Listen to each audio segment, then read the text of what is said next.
शूर्पणखा गई थी राम जी के पास, और राम जी के पास जाकर के शूर्पणखा ने जाकर के राम जी से क्या कहा, मुझसे ब्याह कर लो, आप बहुत सुंदर हैं और आप बहुत सौम्य दिखते हैं, मुझसे ब्याह कर लीजिए आप। राम जी ने कहा, ये दिख रही हैं आपको दूर बैठी हैं शिला पे? बोला ये हमारी गृहिणी है, हमसे अच्छा है कि उनसे ब्याह कर लो, वो जो पतले से घूम रहे हैं ना नीचे, उनसे ब्याह कर लो आप जाके।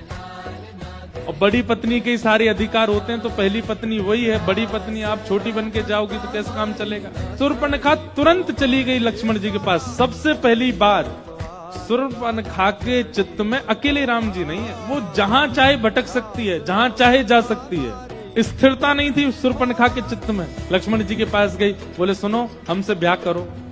और क्या कहती है, वो तो सांवले हैं, वो तो काले हैं, उनसे मेरी जोड़ी जमेगी नहीं, तुम मुझसे ब्याह कर लो, और उनकी तो पत्नी भी है, उनसे ब्याह करके क्या फायदा, तुम ही कर लो। लक्ष्मण जी बोले देखो, वो मेरे स्वामी हैं, वे मेरे स्वामी, उनकी पत्नी मेरी स्वामिनी, मैं तो दास हूं, और मैं दास तो मेरी पत्नी को भी क्या बनना पड़ेगा, दासी। बताओ दासी बनने में तुमको अच्छा लगेगा? दास बन के क्या फायदा, उन्हीं के पास जाओ, उन्हीं से कर लो ब्याह। और भैया ये तो क्षत्रिय राजा हैं, एक बहु पत्नी रखने की संभावना है, इनके पिताजी के 3-3 ब्याह हुए, आप भी कर लो। फिर से गई राम जी से जाके बोली तुम ही करो मुझसे ब्याह। राम जी ने फिर उसको लक्ष्मण जी के पास भेज दिया।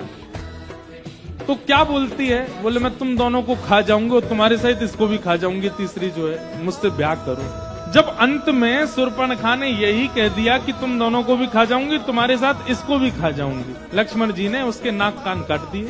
शूर्पणखा का भी पहले ब्याह हो चुका था, ये भी पहले से ब्याही ठियाई थी। इनके पतिदेव एक युद्ध में रावण के द्वारा ही मारे गए थे, स्वयं भी विवाहिता है, और उसके बाद लौट करके गई तो रावण से जाके क्या कहती है, उन्होंने मेरे नाक कान काट दिए।